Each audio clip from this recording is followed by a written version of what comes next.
নির্বাচন কি স্থগিত হচ্ছে, যা বলছে কমিশন।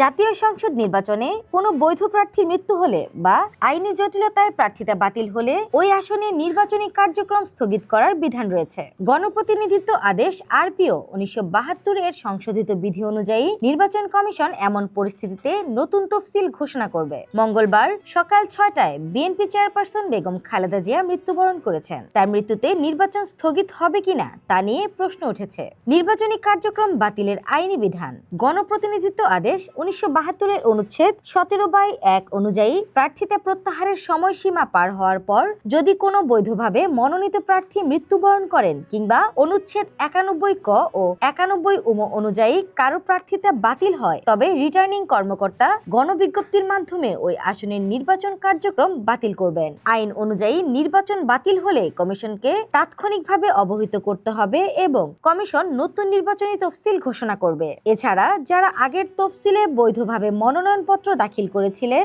তাদের নতুন করে মনোনয়নপত্র বা জামানতের টাকা জমা দিতে হবে না বলেও জানিয়েছে ইসি। জানতে চাইলে নির্বাচন কমিশনের জ্যেষ্ঠ নির্বাচন কমিশনার আব্দুর রহমান এল মাসুদ বলেন, আইনে যেহেতু বলা আছে বৈধ প্রার্থী মৃত্যুবরণ করলে তফসিল বাতিল হবে, সেক্ষেত্রে খালেদা জিয়ার মৃত্যুতে এই তফসিলে কোনো প্রভাব পড়বে না, কারণ উনি এখনো বৈধ প্রার্থী হননি। এছাড়া খালেদা জিয়ার অবস্থা বিবেচনায় বিএনপি ওনার আসনগুলোতে বিকল্প প্রার্থী রেখেছে, কাজেই এটা নিয়ে সমস্যা হবে না বলে আমার মত। নির্বাচন কমিশনের সিনিয়র সচিব আক্তার আহমেদ বলেন, এই বিষয়টা নিয়ে আমাকে আরপিও দেখে বলতে হবে। আসন্ন জাতীয় সংসদ নির্বাচনে মনোনয়নপত্র জমা দেওয়ার সময়সীমা সোমবার 29 ডিসেম্বর শেষ হয়েছে। নির্দিষ্ট সময়সীমার মধ্যে বিএনপি চেয়ারপারসন খালেদা জিয়ার নামে বগুড়া, দিনাজপুর ও ফেনীর 3টি আসনে মনোনয়ন জমা দেওয়া হয়। আসনগুলোতে বিএনপির পক্ষ থেকে বিকল্প প্রার্থীও মনোনয়ন জমা দিয়েছে।